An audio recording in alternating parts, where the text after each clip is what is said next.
I think my sister is in love with my fiancé. I've been thinking about this for some time. We both had an argument after she told me that she wasn't going to be present at my wedding, because according to her, a job opportunity appeared in SP and she would have to moving there a few days before my wedding. I was incredulous. Couldn't there be any way she could delay the trip for a few days? Couldn't she make a small sacrifice to be present on one of the most important days of my life? She is the only family I have left. My parents are deceased and there are only the two of us left. We are all that is left for each other. Of course we have other relatives, but everyone knows that it is not the same thing. For this reason, we both had a huge argument, which ended in the worst way possible. She hasn't responded to my messages for exactly 2 weeks. I ended up opening up about this to some friends, and it was during this conversation that the topic of the possibility of my sister being in love with my fiancé came up. I know that speaking this way gives the impression that it was something that came completely out of nowhere, but that was a thought that I had been ignoring for many years. When I turned 18, I ran away from home, because my relationship with my mother wasn't the best. She had a lot of addictions and we always ended up arguing or even having physical fights. My younger sister wasn't free from that, but as she was very young at the time, she was 12 years old, I ended up leaving her behind. I always felt guilty about it, but I couldn't stay in that house any longer. Carolina, my sister, and I only got back in touch when she turned 15. Although our relationship became a little strange, things didn't take long to get back to normal. But some things had changed when I became part of the group again. Her life. My mother was weak due to some health problems and they were both living with an aunt of mine. Over time, Carolina began to trust me more, and she told me what had happened during the years I was away. She told me that she went through a dark time when she thought about killing herself and even worse things, and that if it wasn't by a friend who helped her, perhaps she would have taken her own life. It turns out that this friend of hers is now my fiancé. I met him because of her. After I found out that he was 8 years older than her, I insisted on meeting him, for fear that he was planning or doing something bad. It took me a while to trust him, but I realized that he was genuinely a good person. And that he had only gotten closer to her out of concern. At the time he worked at the library she frequented, and because of that he realized that she wasn't doing very well and ended up getting closer. In short, the two of us started to get closer and closer. We had a few dates and over time we fell in love. I remember that when I told Carolina that we were dating, she freaked out, cried a lot and didn't speak for a while with me, even if I still talked to him. I don't remember exactly how, but one day she came to my room and apologized. She said she had become that way because she felt betrayed, excluded and scared of being alone again. At the end of it all, we both sorted it out, but things were never the same. She built a wall between us, and consequently moved away from him too. I always thought I was exaggerating, that this was all in my head and that with time things would return to normal, but it's been 5 years, and even though our relationship is good, I still feel this barrier between us.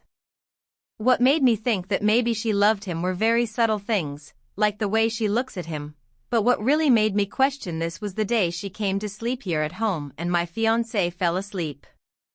While watching a movie with her, I went into the living room to see if they were still awake and I saw her crying silently next to him. Then she got up, dried her tears and woke him up. It was as if nothing had happened.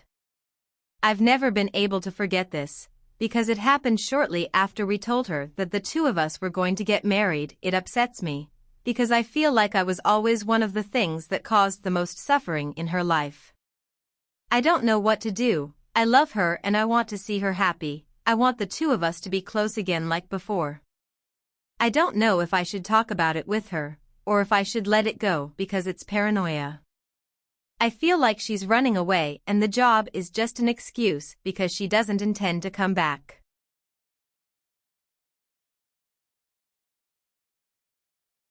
Post-breakup anguish.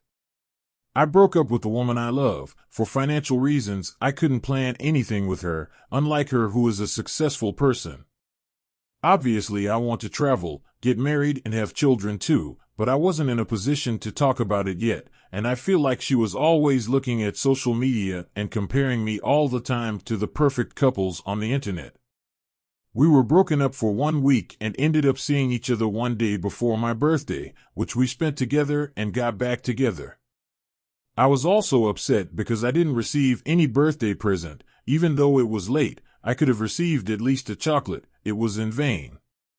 I felt like she was trying to create an intrigue so that we could fight again and she would have an excuse to break up and be at peace with herself.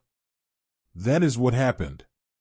I've already tried to talk to her. She talked and explained the reasons, even though she made it clear that I was unhappy with the situation, and I'm left with that anguish of whether or not I always have hope of coming back and seeing that she still loves me. I'm waking up at dawn all the time. The days and losing sleep because of her. To make matters worse, I don't have groups of friends. I have many colleagues, but my friends have been friends for a long time, so they hardly remember me. They always arrange something between them and I'm never remembered. I don't have anyone to hang out with. I can trust her, unlike her who is always making new friends, and these new friends send her a message asking her for lunch and so on. That's the worst thing. I realized that I didn't have real friends when I started dating, and so did my friends. When you're single, it's easier because everyone wants company to drink. Now, when you're dating, you realize that you feel alone without real friends.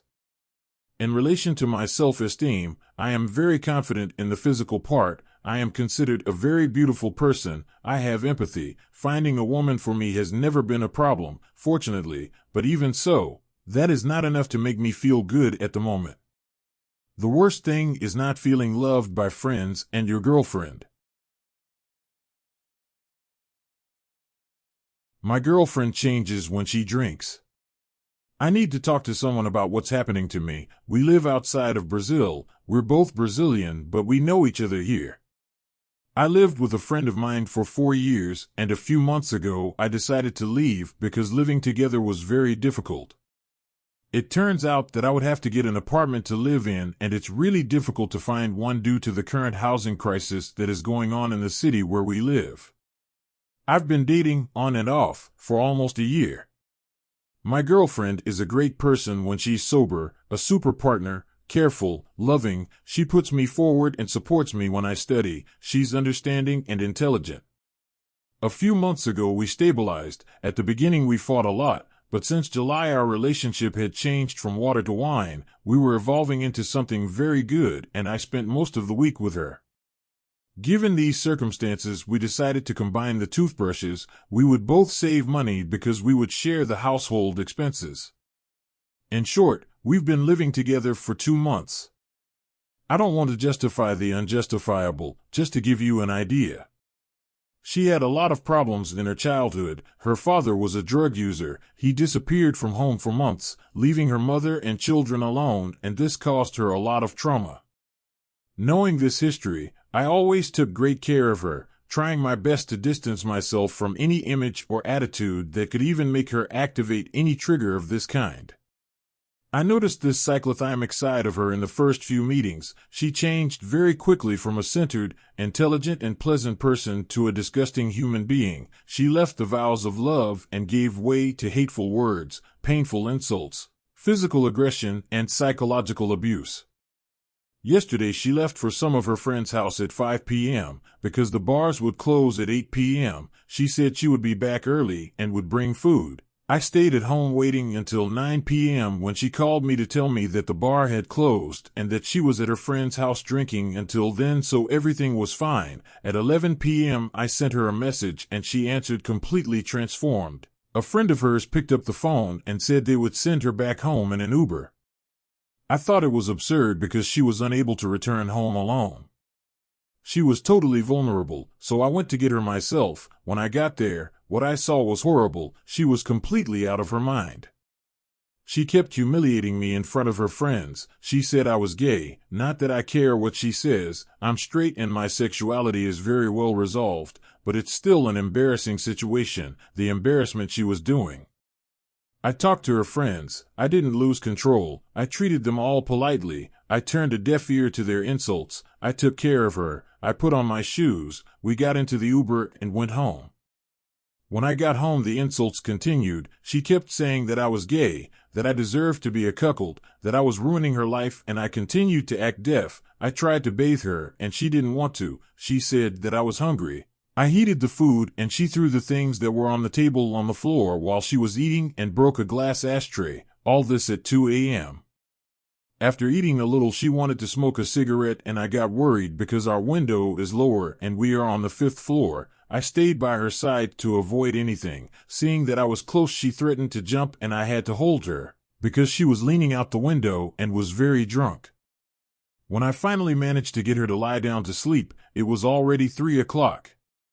It took a lot for me to sleep. I love her very much, and I didn't want this situation to have happened. Today, I woke up at 7 o'clock. While she was sleeping, I left the house, and now I'm in a cafe, writing this papyrus for you, sad, disappointed, aimless, and afraid to return to my own home.